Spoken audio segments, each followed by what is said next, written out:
on blast. I am back.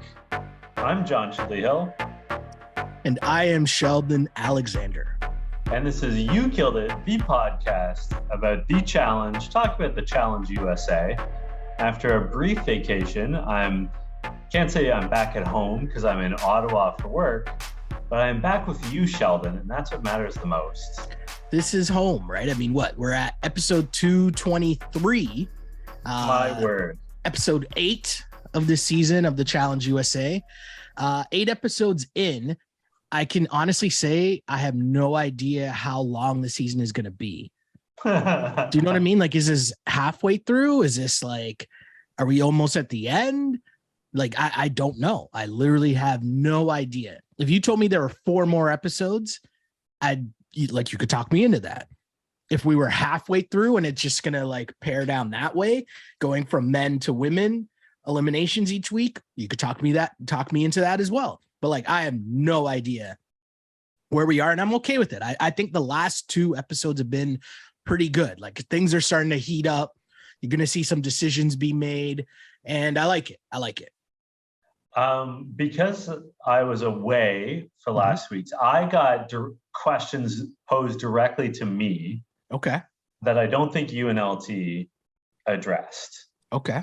So Stevel Empire 71 asks, I'm catching up on your Challenge USA episode, so I will have takes.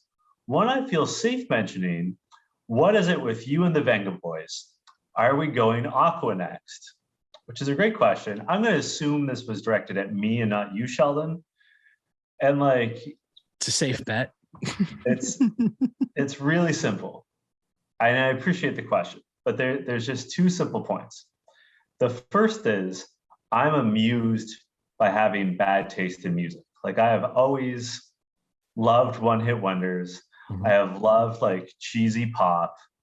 Like, that's just who I am. I also really love S Club 7, like all that stuff. But more important than that, what I live for, one of my favorite things to do is to make Sheldon Alexander laugh. Typically by saying something that he doesn't expect or that shocks him in some way. And Sheldon knows I do this, and he tries really hard to keep a straight face. Mm-hmm. But sometimes I get him. And Venga Boys was one of those moments where I got him. So I've gone back to that well a few too many times. But that's really my motivation, is to make Sheldon laugh. The Venga Boys, yeah, that was a thing. That was a moment in time on the pod for sure. Yeah. I got nothing. S Club 7. I remember there's a guy I used to work with way back when that would call me S Club 7. I think he thought that was really funny. And I was more so like, it's not even creative. Like, all right, cool. Right? Yeah, like, I don't know. That's not great. But he was pretty proud of himself. S Club, what's going on? Like, hey, man. That's a rough one. I think there's better ones out there. I like calling you Shelly, but like, I'm far from alone in calling you that. Like, yeah, there's a lot there for sure. Get a lot of that. There was a moment in time as well. Do you remember way back when, this is going back, but this fits in with our challenge talk of sometimes we'll go to like early 2000s hip hop. Do you remember there was the LL Cool J song Headsprung? Yeah. And it started off with him going, they call me Big LA. My boys I used to work with at the time, they'd call me Big Shelly, but they would sing it like LL in that song, which is pretty funny. That's better than S Club. Yeah, definitely. That's significantly better. And like, for people of a certain age, you remember, like, I didn't really like LL Cool J or that iteration of LL Cool J. No. But like, that song was everywhere, right? Like, that song was a banger. That song was everywhere. It summed up, hip hop of that time, where you would just have a very catchy song and like a banging beat. And that beat was fuego fire. And yeah, LL. Yeah, that was around the same time that Mace had his comeback. Mace did not have a comeback. Okay. He Like, it did didn't have a really comeback. happen. I know he tried with welcome, welcome, welcome back. And come on, like he tried, but like that didn't really last. He was doing the thing where he would like bend the brim on his baseball cap like up, like on the sides. So it's like a V. That is not a timeless look. No. I also have to say, a couple people pointed out that in the last episode of You Killed It that I was on, I made a lot of mistakes. I must have been tired or something. I can't explain it. First of all, I said that Enzo won Big Brother All Stars. That's not true. Cody did. Enzo helped him and like made it toward the end. Oh yeah, they got towards the end. Yeah. And also, I said that David had been eliminated on his first night, which is true, but then he stuck around longer on All Stars. Okay. I still think CBS is trying to make David a thing when they should not. Yeah, he is like, when he's not in an episode, he's really not in an episode. Like even this one, I feel like there's just one cutaway shot to him sitting on the couch by himself. Yeah, he had a couple like straight to cameras, but yeah. What did you make though of this episode? Because I mean, it starts off, and I know you weren't on last week's pod, but we talked about what we thought the twist was going to be with the algorithm. And you know, we're challenge vets, so we predicted that it was going to turn into an individual game. But maybe the CBS folks, and I realized too, a lot of people, one of my good friends I work with, C Brown, he was saying to me the other day, he's like, hey, I've been watching your show, The Challenge, because he watches Survivor and Big Brother and like knows all of those people. So he's like, yeah, I'll watch that show, which, you know, was a lesson for us and what we talk about, which this was the whole point of them doing this show on CBS, right? Survivor, Big Brother, those are shows that have massive, massive audiences. So you're trying to bring those people in, and we're going to watch anyways because it's called The Challenge, right? Yeah. So to get to your question, I was disappointed in this twist because I thought one of the real strengths of this season has been the so-called perfect algorithm, better known as the producers. Which, so as a producer, I would also call the perfect algorithm. Yeah, there you go. Fair point. So, like, I'm sorry to see that go because I thought it was probably the biggest strength of the season. And like I was talking at work, I was talking about the challenge. Someone who I just met, and like I mentioned that I was going to do our podcast tonight, and they're like, "Oh yeah, like I've been watching that show. Like it's so like it's interesting, and then like I'm a big Survivor fan, much like your colleague." And like he agreed, like the real strength of this season is the format. So to shut down the algorithm is a disappointment. But I think now we're going to see, and I think this kind of, you know, is going to show us another angle of how good the season's about to get, because you have to switch up your gameplay now. And not to like get too far ahead, but if you look at what the challenge was, right? The fact that it was a male elimination completely altered how the game was played. Right. And I think that was something that it'll take a week. Like my assumption is the producers are going to see what just happened and they're going to alter some format of the next game so that the same thing that just happened in this episode doesn't happen again, in terms of basically giving a free pass and not an entertaining actual challenge, right? Yeah. But I went too far. I don't want to get too far because there's more drama and stuff going on as we start to figure out the numbers game. And the house is being run by the Survivor folks, right? The Survivor people are realizing that, especially once it turns into a individual challenge, they got the numbers. You don't have to worry about the male female breakdown because you're just adding them all together. So Ben and Danny are kind of leading the charge, talking about, you know, do they trust Tyson? Do they not trust Tyson? They need him as a number. He always wins. But the bigger issue to me is that Ben, Sarah, and Danny don't have enough money to compete for the final. So to me, they probably need Tyson, right? Yeah. They need Tyson because they need him on their side in case they need to go beg him to throw them in an elimination, right? To like try to win a challenge or like have them choose when they go in elimination. You know what I mean? I agree with part of what you're saying, but not all of it. Because, like, to me, what they have to do is, yeah, they need their money. Absolutely. They also need to get rid of Tyson. Like, Ooh, okay. like I know, we have a lot of fans of Tyson on the podcast, and like, I don't dislike him. He's grown on me. Mhm. But the reality is, he is built to win finals on the challenge. Mhm. Like, he is a like excellent swimmer. He does like ultra marathons. That's like two of the hardest parts of doing a final. I don't know how he is at eating gross food, but if he has any kind of talent at Mhm. holding down his vomit, then like it's his final to lose.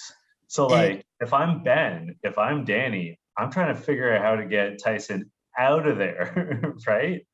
well, it's funny you say that because if that's the game plan, then it comes down to one of our favorite challenge tropes that we talk about every single season. If you want to get into the elimination or if you want to get someone out of the house, sometimes you just got to get your own hands dirty and do it your damn self. Yeah. Right? Like imagine, because I wonder this, right? And again, I don't want to jump too far ahead, but we know that it was Hall Brawl. Yeah. It's funny that, and I paused there. That was a dramatic beat, pardon me, but I just kept thinking there's no way they can allow someone to go into Hall Brawl against Danny, right? Yeah. Absolutely. Like there's no way that that's allowed. You can't actually have that because that's not fair to whoever it is, right? But like that just can't be allowed. And I'm pretty sure he probably wouldn't want to do that either. Right? Like just imagine if it was like him against Leo, but he would do that against anybody. Yeah, but like I think I totally hear what you're saying, but also if I'm Danny, Mhm.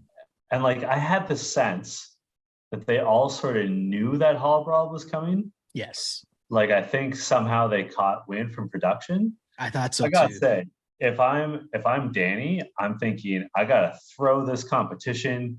I need to get into Hall Brawl. I'm And gonna then you put in Tyson. yeah. Oh, or like anyone. Like I'm gonna hit Leo so hard he explodes into literal cats. No, you Like got if to I'm take Tyson's Danny, money. Tyson has the most money too. that's true. But like, but you need to win to get into the final. Danny is not losing a Hall Brawl against Tyson. That's what I'm saying. Like it's not even coming close. He just needs to take on anyone. Like if I'm Danny, I'm just trying to get into the final. Like I say, you purposely lose the daily, and then you're like, let's go. Like I am going to literally run through someone. Yeah, no, for sure. But I agree with you. I think that there's a way that they kind of plotted this out that we're not going to let him, like, that's not safe. That's a liability. Same for Sarah, which we'll get to later on. Oh Sarah, I didn't even realize was the only woman on the show that doesn't have enough money to enter the final either. I didn't realize that. But the bigger theme, we'll get to Sarah. Lots of time to talk about Sarah. Oh, I got so much to talk about with Sarah. The one thing we got to introduce is Ben. And this whole angle, they show him, it's timestamp 3:30 in the morning. He can't sleep and he's walking around. And it's the anniversary of the death of one of his really good friends from when he was like, he's a Marine. So it's a tough day for Ben and he's having trouble sleeping. He's up, everyone else is asleep. It's running through his head, all these emotions, all these memories. And that kind of leads him in the mentality of that day, wanting to win said challenge to honor his friend. Now, to me, I think they did a really good job in how they handled this because obviously it's super serious. Obviously, though, the other part, when I think of it from a production standpoint, is there's a line in which you might mishandle this. You might do it and have it be a little too cheesy or maybe a little too insensitive. And I think they did a good job of just showing his like actual real emotions. And even when they did the cheers after, and I was like, this is tiptoeing. I thought they did a really good job of just making it a thing, but having him be genuine in his feelings for what that moment meant to him, because that's a tough one to deal with, right? And I know we make the jokes on here about reality TV, what's real, what's fake. That's as real as it gets, so like huge shouts to him for even being able to, get through this silly game of the challenge, right, on a day like that. But that to me like really was a big focal point heading into and obviously of the daily challenge, right? Yeah, I don't want to say that it was refreshing because that seems sort of like too light for this topic, but it was nice to have such a real, genuine moment. And like you were sort of saying, there's a lot of fake stuff on these shows. Even when they think they're being real, there's a lot of fakeness. There's a lot of sort of making a bigger deal out of something than it actually is. But Ben was being real. And and I felt like even when he made that toast, it didn't seem like a producer put him up to it. And you and I often speak about that like it's clear that sometimes the producers are like, oh, you should go talk to this person. Like you can sort of tell when like the producer's hands are on something, on a talking point. Yeah. But that just seemed real. And like obviously everyone's support was nice. And I thought it was a nice touch that at the end of the episode, they had a call to action if you or anyone is having struggles with their mental health, and they had like a hotline. I think you're right. I think they towed the line very well. Do you know what it is too? It's also a throwback to something that we see on the normal challenge a lot, which, we haven't really seen that much on this iteration of the challenge, but we normally get a lot of background on different people in the house and different storylines and different, real moments where you find out a little more about this person's background and personality and a bit more of who they are. And I think that's one of the reasons why people like us, people who have been following this pod or the show, The Challenge, are such fans, because you do get insights into people's lives back home or, what they were doing before the challenge. And it's not just, oh, I'm here to win for my family. Like we get that all the time, but like the actual, like real, hey, this is something about this person that tells you a lot about them. And I think in this instance, this was something where no matter who you are or what you thought of Ben before, I'm sure after hearing the story and hearing him tell the story about, his friend died in his arms. You know what I mean? Like that tells you a lot about a man and what he's been through in his life. And that makes you want to root for him. That's just the way that these things work. And obviously, like, it's a TV show. We're not saying that the TV show and winning the challenge makes up for any of that. That's not what I'm saying at all. I'm just saying it's giving you good background into who this person is. And I think that's a big part of what happens on reality TV shows, or what brings us in more so to a reality TV show, because I know that made me want to root for Ben even more and hope that he would win, right? And I can't be the only one. So yeah, it's good stuff. The daily challenge. So I didn't like this daily challenge. Basically, a speedboat, you're hanging off the edge of a speedboat, you have to jump off onto a platform, and then you have to run along said platform that is filled with soap. And you basically have to go back and forth, returning, what are the pieces called? I don't know, whatever these pegs are. You have to return them back and forth. The last one is a flag. And then, while you're doing that, the other two people are supposed to be spraying you with water, making it more difficult for you to make said trips across the wet, floating platform. And this was the problem. The way the producers put people together, it ended up being the people spraying the water at the platforms that were supposed to be like an issue. Like they were supposed to be blasting people and making it harder. They were all paired with people that they were allied with. So they were using the water cannons to try to clear off as much soap as possible. Yeah.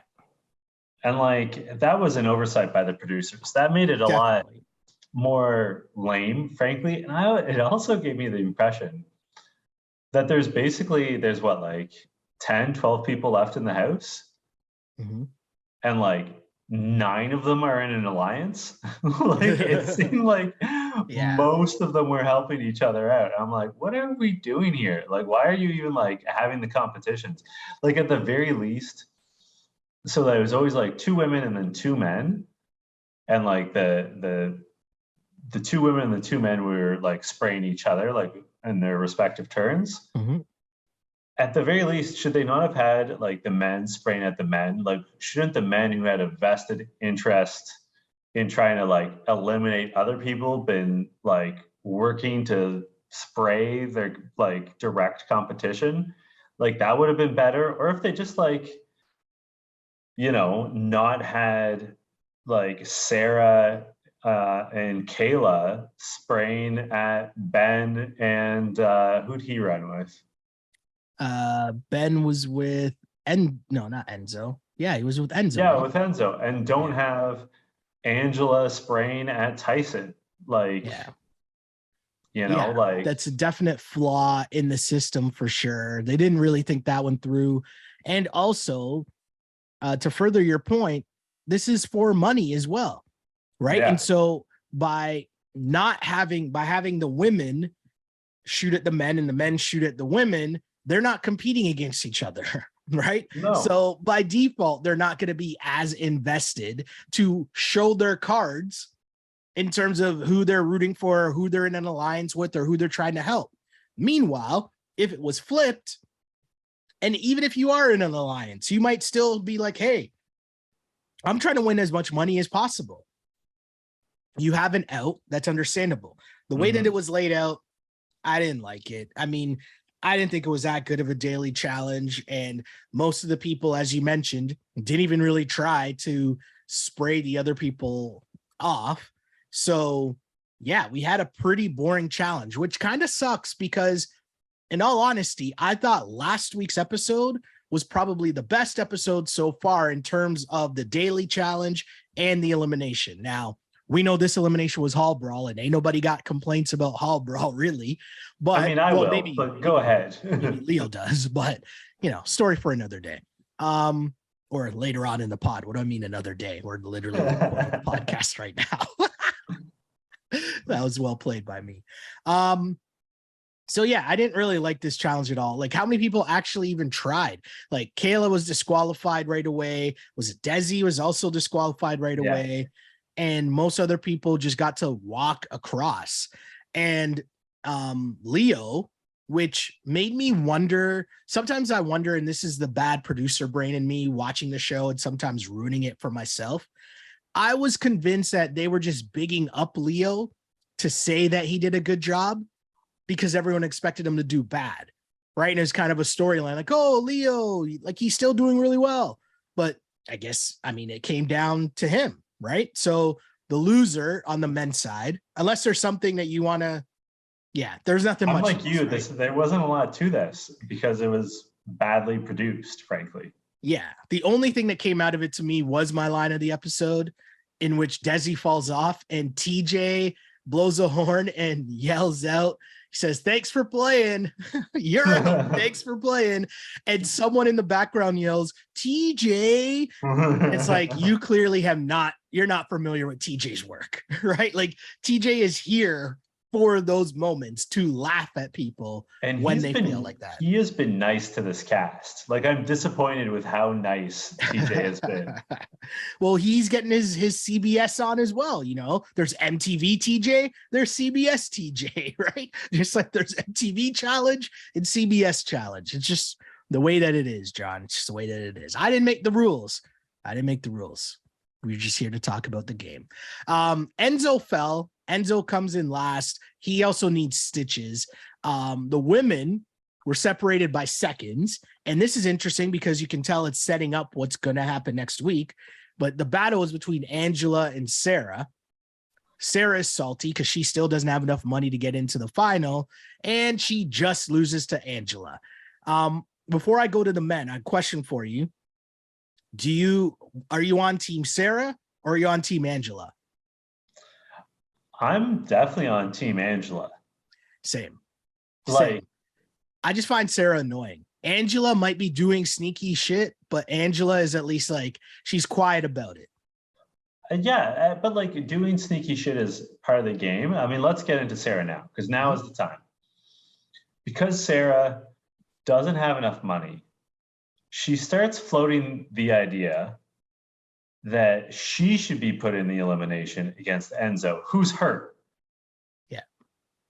Yeah. And she's like, I got to get my money somehow. I take on bigger guys than him all the time. And which, like, is that true?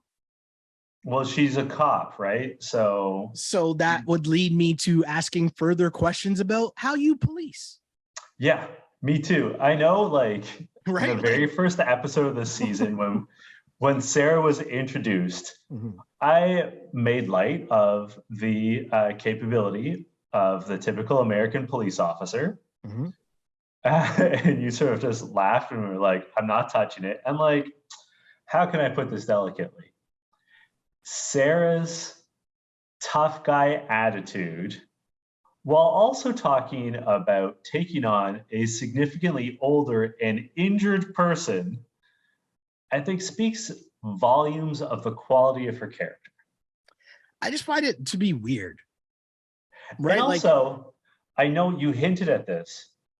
There's no fucking way the producers were going to let that happen. Of course not. Right? Like, why? Like, there'd be no chance that they're like, you know what? We're going to let you do hall brawl against a man. And then if you get hurt, like, listen, okay, I understand what she's trying to say. I understand, and she even gave the speech about young girls. You can do everything. You can do anything you put your mind to, cool, and all that. And I'm often reminded of the Chris Rock bit where he says, you know what? You can also drive a car with your feet. That doesn't mean that it's the right thing to do.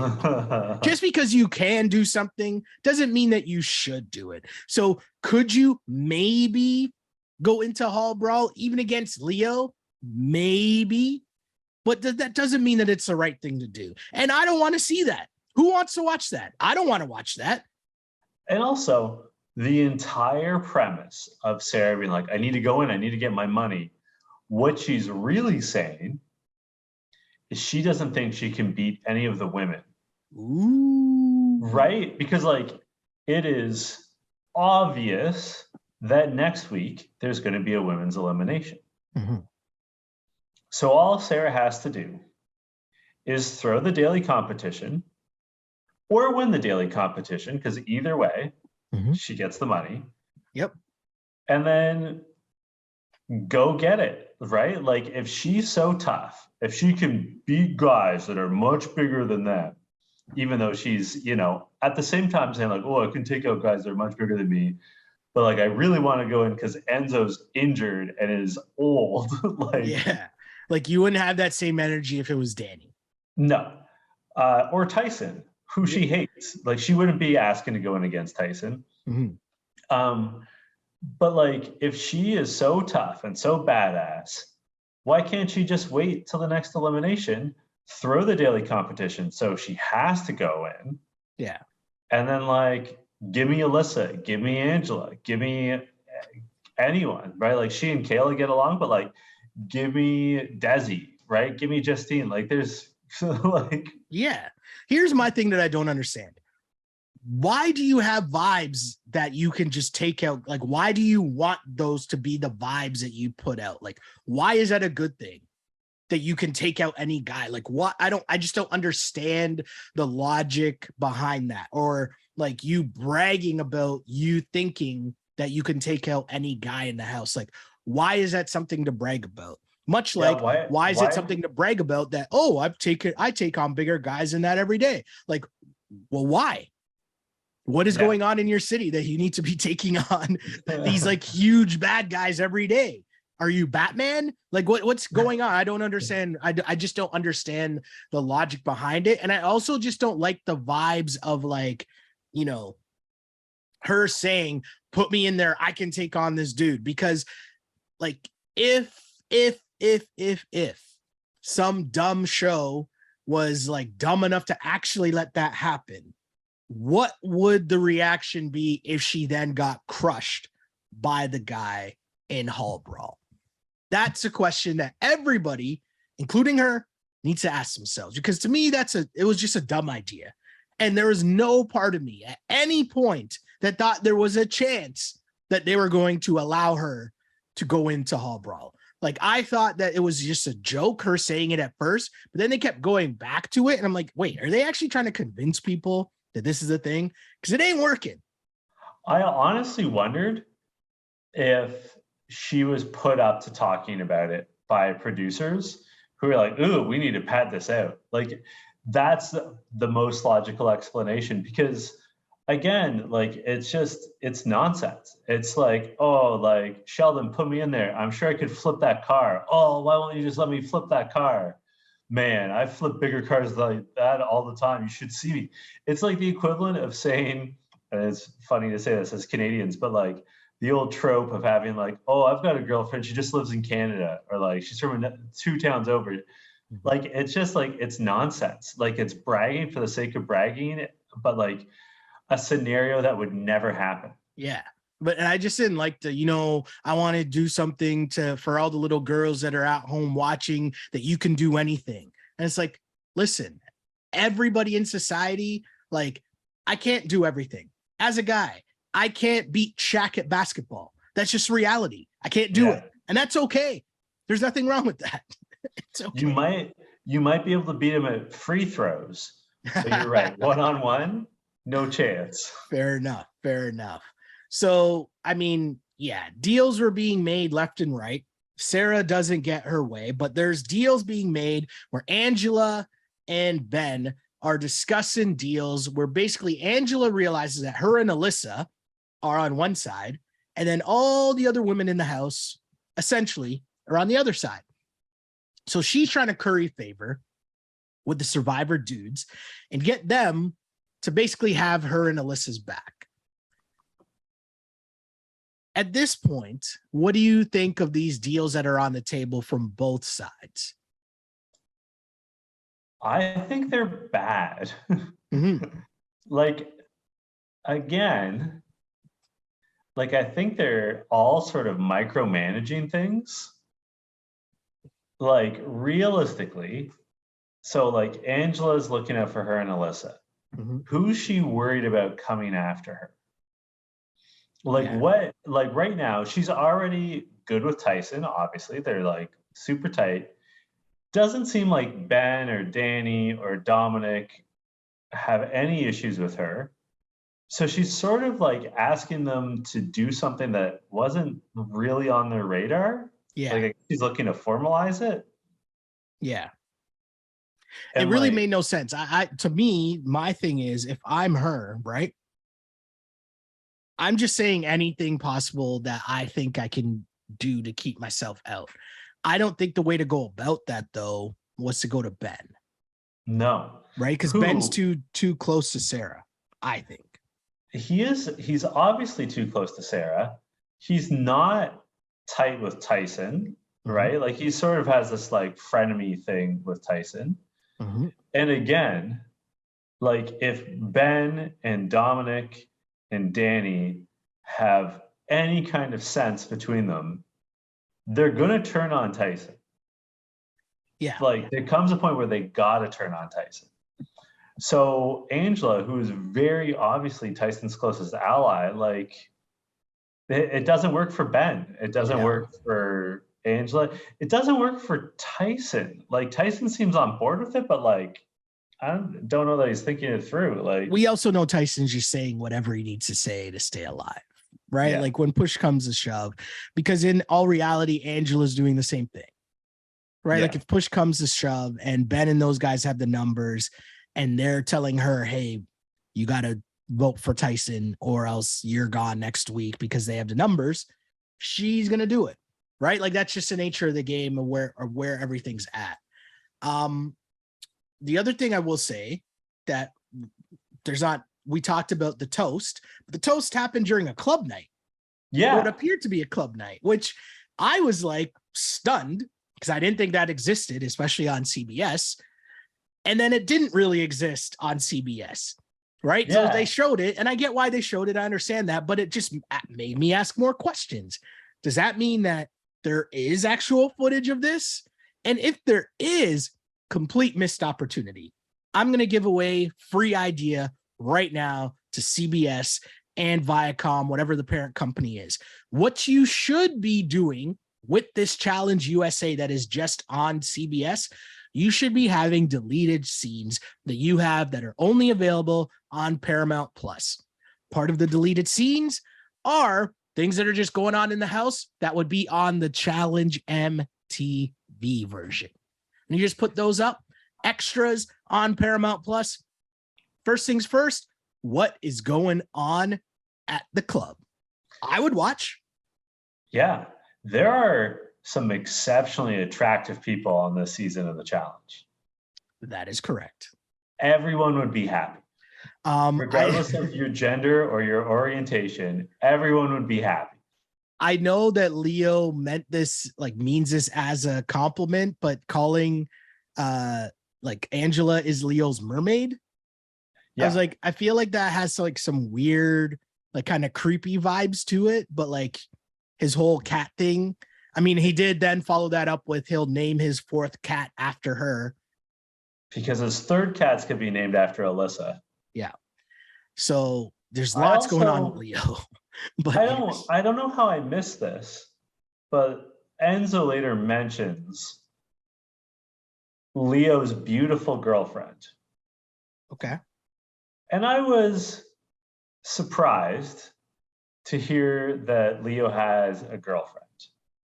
And that's not a shot at his potential orientation, but a shot at his viability as a partner, like a romantic partner, because he would drive me nuts. Like, I can't imagine dating a cat guy, like a guy who's just constantly talking about his cats and relating himself to his cats. Like, how do you bring that guy home for Christmas? Hey, mom, hey, dad, this is Leo. And he'll be like, yeah, and his two cats. Mm-hmm. And like, he had to bring his two cats with him because they're his best friends.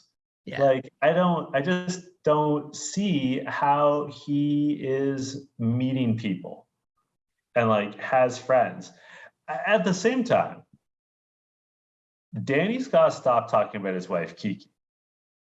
Like, Danny, you need a new way of talking about the world around you beyond mentioning it through the prism of my wife, Kiki. Like, he mentioned at one point, like, oh yeah, like when Hall Brawl comes up, he goes, oh yeah, me and Kiki watch Hall Brawl. Just say we watch it, or I watch Hall Brawl. Like, just you don't have to mention your wife.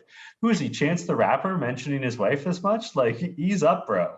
Danny is, I mean, clearly he's in love. He misses his wife. Maybe he has some deal where, you know, he has to shut her out X amount of times when he's on the show. You know, he's like, hey, I'm going to try to get you mentioned in every single episode. You know, maybe they got one of those deals going on. I don't know. But definitely, maybe she didn't want him to go on the show. Like, I don't know. There's a lot going on there, but you're right. I don't think there will be an episode that goes by in which he doesn't mention his wife, Kiki. Oh, so he has mentioned Kiki, I promise you, every single episode. And he finds different ways to do it, right? Like, it'll be one episode, it was, she's going to be really mad at me that I can't swim, or I couldn't do this, or she's going to be really embarrassed, or me and Kiki do this all the time, so I'm really good, or like just whatever it is, or we watch Hall Brawl all the time and now I'm watching it live. Like, he finds different ways. I'll give him credit for that, being creative in the different ways that he brings it up. But you're right. It is a lot. It is a lot. I just know that Danny has no friends. Wow. Well, just because, like, Danny, for the record, if this gets back to you, this was John Chidley Hill that said that. I did not say that. Bring it, Danny. I'm just saying, like, just conversationally, if you have friends, if you have like family that you see, you don't have to mention your wife every other sentence, right? Like, you can say, like, back home, like, me and my people, me and my family, me and my brother, me and my best friend, you know, like, you have other conversational entry points beyond Kiki says this, Kiki and I do that. Fair enough. Let's get to this. Hall Brawl. Yeah. I have a lot of thoughts on this Hall brawl too. Really? Well, I Oh mean, to man. me is fairly straightforward, right? And we already talked about the Sarah stuff, so we know that wasn't a thing. But it's Enzo going in, and I wonder really what the breakdown was in terms of the decision being made, because like who won? It's Ben and Angela, right? So why are they looking out for Enzo? Like Ben's really cool with Enzo. That's what it was. And Angela's just like, oh, whatever. I don't care. As long as you don't put in Tyson. I think so. And I think they all like Enzo. Mm-hmm. Like, I think Enzo is like beguiling. Like, I think he's sort of charming in his like idiosyncratic way. Yeah. I think they genuinely felt bad that he cut himself and like had stitches. Mm-hmm. Yeah. And like Leo, like he's Everyone's tight with annoyed with him by Kayla. now. Yeah. I like, We all knew Leo had no chance, right? And yeah. we talk Well, for a about bunch of reasons. But first of all, I just want to say how disappointing is it that we get to see Hall Brawl and it's between Enzo and Leo? do you know Like, what? that's disappointing. I don't mind it actually, because all I want to see is just someone get hit.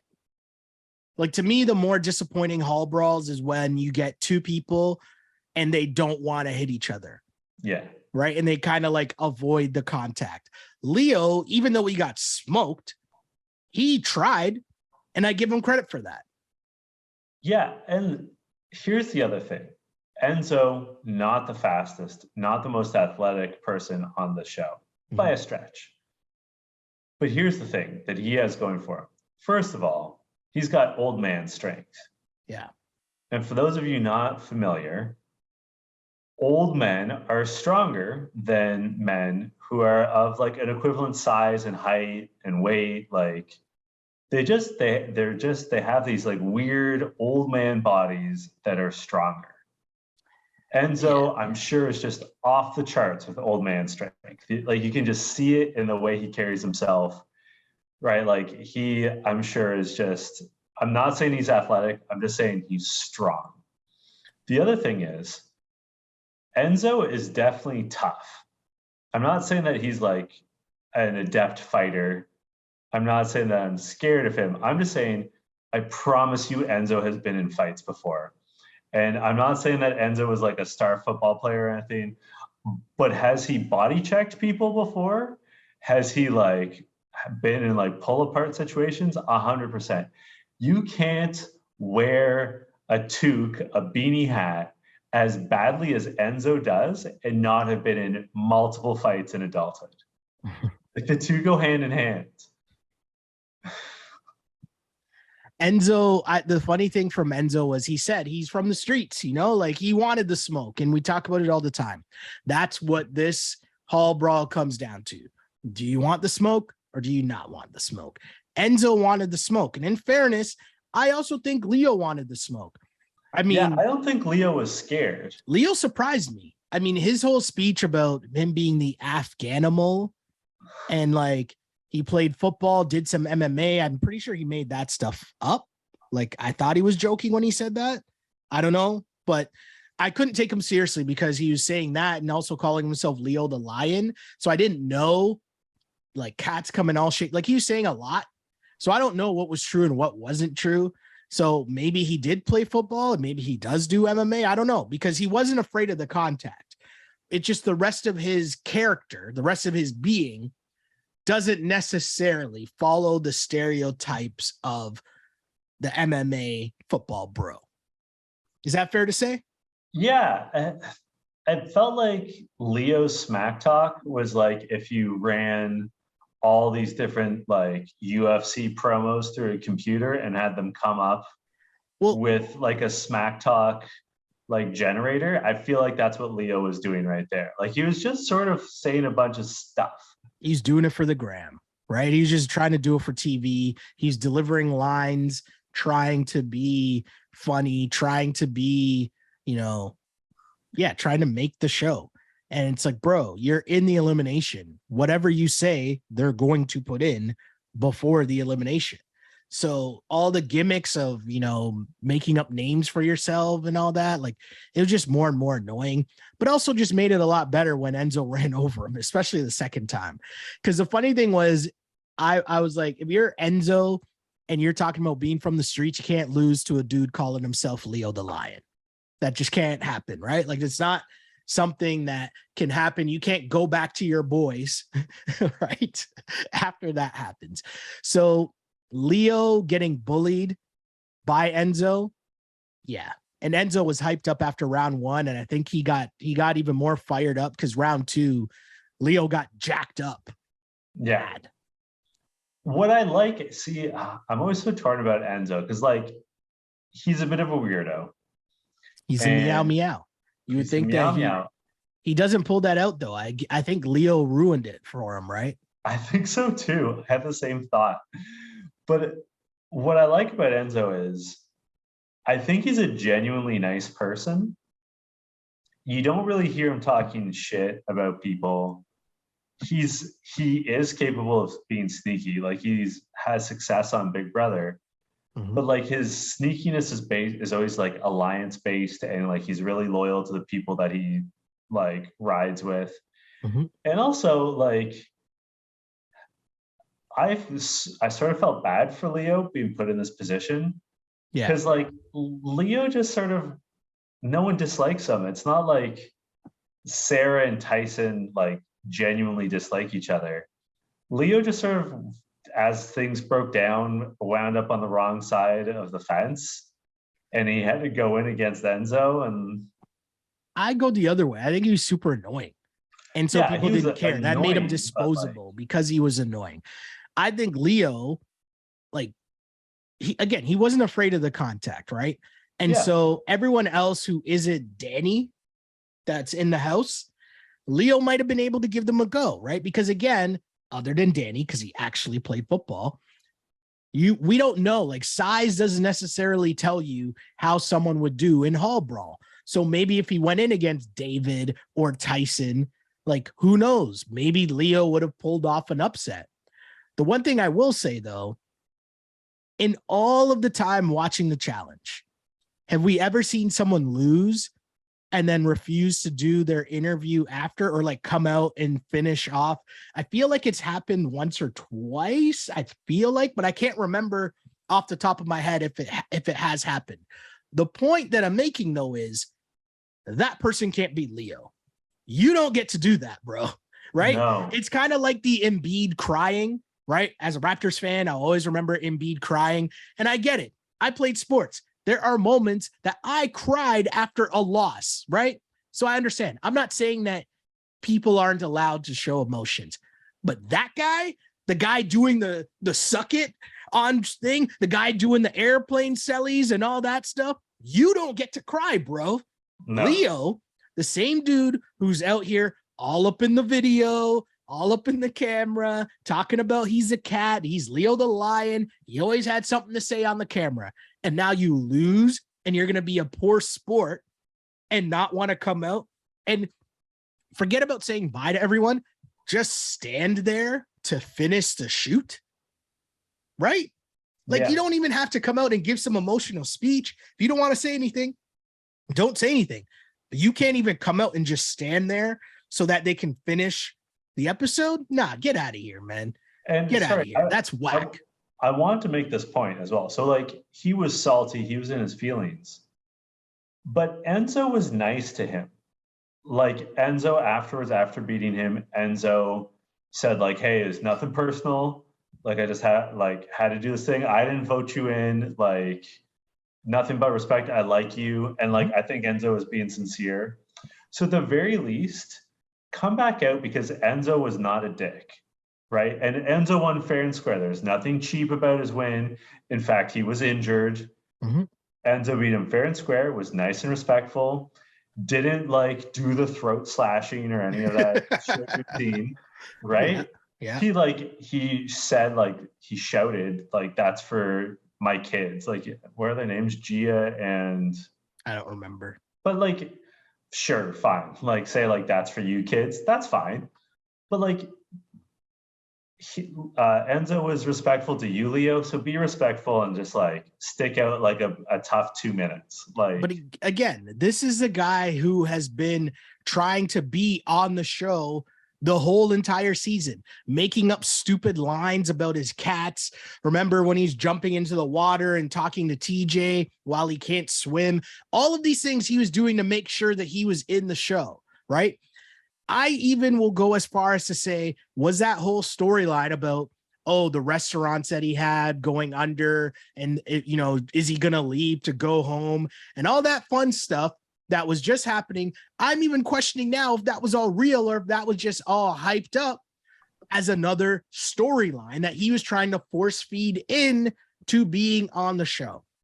And then now when you lose, again, my thing isn't even, you can be mad that you lost, even if there was throat slashing or whatever it is that you want to say. My question is, all you got to do, why can't you just come and just stand there so they can finish the shoot?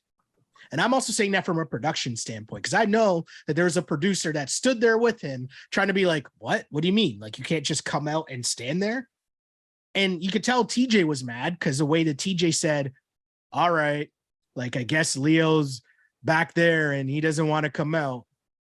Like, what are we doing here? Get out of here. You can't be that annoying the whole show. And then now, because you lose, now you want to go home. Yeah. I don't even want to talk about Leo anymore. So what you're saying is Leo's your MVP for this episode. He is completely the LVP because that is the biggest loser move ever. Such a loser move. I don't even understand that.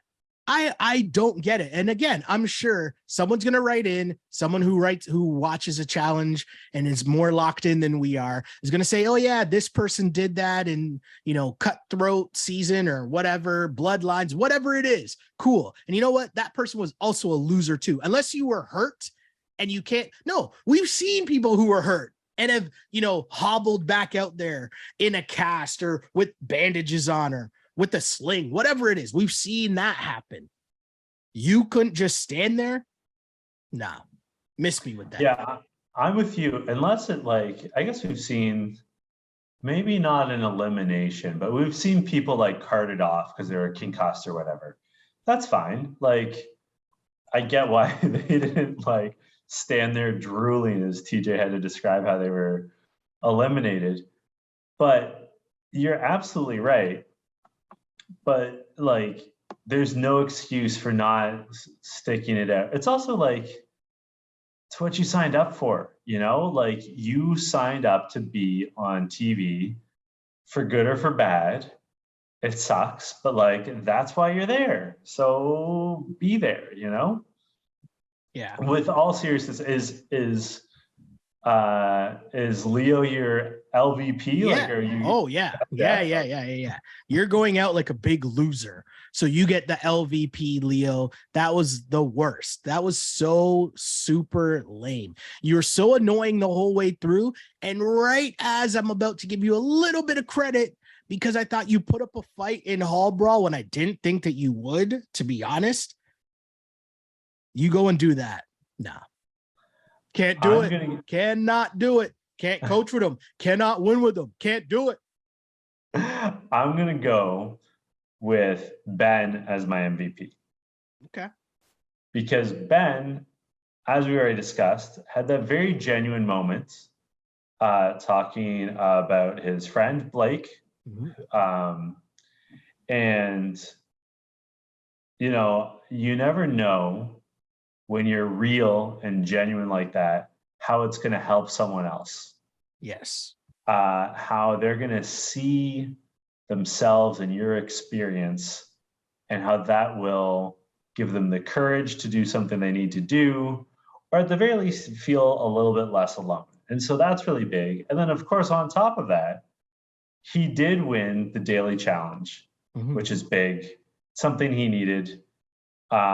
It seems like he's making inroads with having a female partner in Angela, or at least having some sort of alliance or understanding with her, which might be good because it feels like Sarah is a sinking ship, or at the very least sort of an irrational, emotional.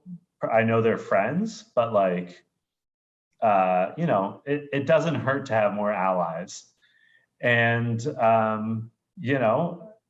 I guess getting rid of Leo is a benefit as well. It's one more week that Ben's safe and around. So like, good for him. But to me, Ben's the MVP. Yeah, I like that pick. Definitely like that pick. Where can the good people find you on social media?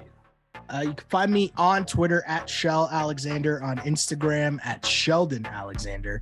Like and subscribe to the You Killed It pod, the On Blast pod, all that fun stuff, wherever you get your podcasts. Rate us, review us. To quote a wise man named Bomani Jones, give us 5 stars. If you only give us 4 stars, then I'm inclined to believe that you are a hater.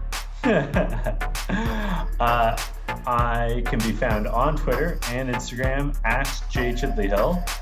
As I already said, I am in Ottawa, our nation's capital, covering the CP Women's Open, which is the Canadian National Women's Golf Championship. And it's the only LPGA event in Canada. So if you follow me on the socials, you'll see a lot of golf, especially Brooke Henderson, who is arguably, I don't know that you can say that she's the best Canadian athlete right now, but she's very good. She's top 5. She's up there. She's top 5. She is the best Canadian golfer of all time. That's undisputed. Mm-hmm. So that's pretty cool. My good friend Brooke. Until next week, this was You Killed It. You Killed It. On blast.